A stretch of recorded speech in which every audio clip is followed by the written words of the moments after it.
पर भी लेन जात है दुनिया, हमरा ज्ञान किन्हें ना सुनिया। अब यहाँ एक प्रश्न आया इसके अंदर कि संसारी दी गल्ला चिन्ह ना बूझे सब जुगैरे नू।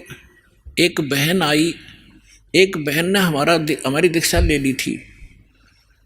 उस बहन की बहन जो है, उसका पति शराब बहुत पीता था, और जिस बहन ने यहाँ दीक्षा ली थी उसका भी ऐसी सती थी। उसके पति ने शराब छोड़ दी थी और नाम ले लिया, और एक बिल्कुल स्वर्ग के तुल्य घर हो रहा था।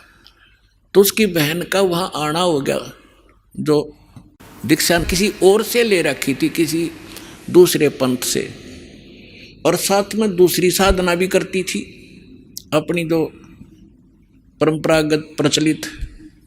उसका पति शराब पीता था, बहुत पीटता था, कभी गली में भी खड़ी कर देता रात में शराब के नशे में। अब मैं बाहर खड़ी रहती हूँ, कुंडी लगा के भीतर पड़ के सो जाता, सवेरे उतरे शराब जब खुल कुंडी ने। इतनी दुखी हूँ मैं। तो उस बहन ने कहा कि आप मेरे गुरुजी के पास चलो, वहाँ नाम ले लो और तेरा पति भी शराब छोड़ देगा। तो वह बहन अपनी बहन के साथ हमारे पास आ गई करोथा आश्रम में। जब थोड़ी सी संगत थी, हम ऐसे बाहर बैठे सारा बैठे रहते थे, सारे 10 20 50 100 भक्त आते थे दिन में, मुश्किल से 10 20।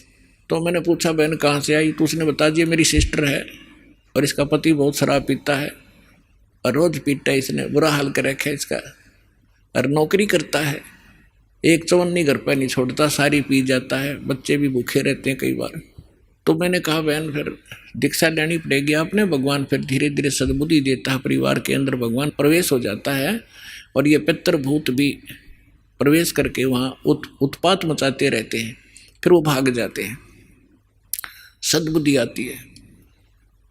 तो मैंने पूछा आप क्या साधना करते हो? उसने बताया जी मैं ऐसे ऐसे धन धन सतगुरु अणा का नाम ले लिया, गुरु जी का ले रही हूँ 4-5 वर्ष से।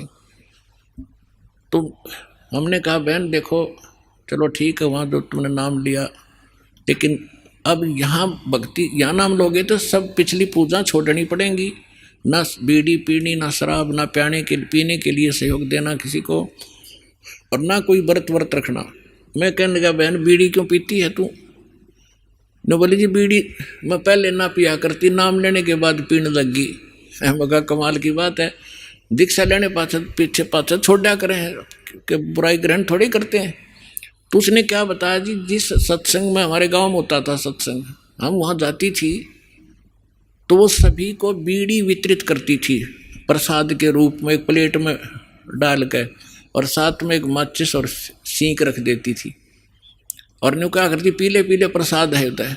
मैं ना पिया करती पहले, पर उन्हें शिकायत दी, पीने लगी, यह बीमारी और ला ली मैंने, तो इसको तो मैं छोड़ दूंगी। फिर उसने बताया कि मैं व्रत रखती हूँ। मैं कौन सा व्रत रखती है? कि शुक्रवार का। मैं बोला बेबे बहन ये सभी जो व्रत त्यागने पड़ेंगे जो भक्ति करना चाहती है। ने बोले जी व्रत ना छोड़ूं मैं। उसकी बहन कहने लगी जब तक तू कह रही थी मैं सारी बात मान लूंगी, अब तो व्रत पड़ेगी। मैंने उसे पूछा बहन इस शुक्रवार का व्रत क्यों रखती है तू, किस लिए? तो वो कहने लगी कि मैंने कथा, क्या क्रिया होती है इसमें, क्या लाभ है इससे? वह कथा सुनाती है कि एक का पति विदेश चला गया था कोई काम धंधे के लिए, ऐसी कथा है। संतोषी माता के व्रत, शुक्रवार के व्रत से क्या लाभ है वो बताने लगी। और फिर उसकी काफ़ी वर्ष हो गए थे, उसके पति ने दूर चला गया, उसका भूल पड़ गई, घर नहीं आया। संतोषी माता एक बहन को दिखाई दी उसको, जिसका पति बाहर गया हुआ था दूर देश में, और उसने बताया कि तू मेरे 16 शुक्रवार के व्रत रख ले, तेरा पति घर आ जाएगा। तो उसने 16 शुक्रवार के व्रत रखे, और 16वां शुक्रवार का जो व्रत था उसका पति घर आ गया, इसलिए उसकी पूजा करती हूँ। और मैं 13 रोज आवर रोज गड़े तो गड्ढे की शुक्रवार के व्रत ने अकल की चोर। चलो उसका तो पति दूर चला गया था, उसकी तो बुला लिया उसकी संतोषी माता ने, तेरा तो डेली आवर डेली गड़े तने, और फिर भी शुक्रवार का व्रत है कल तुम्हारे अंदर। तो यहाँ परमात्मा कहते हैं कि संसारी दी गल्ला चिन्ह, ना बूझे शब्द जो गहरे नु, सच्चाई से परिचित ना होना चाहते हैं और ऊंची थलियां खेती वो ये भूल गए निज डेरे नु।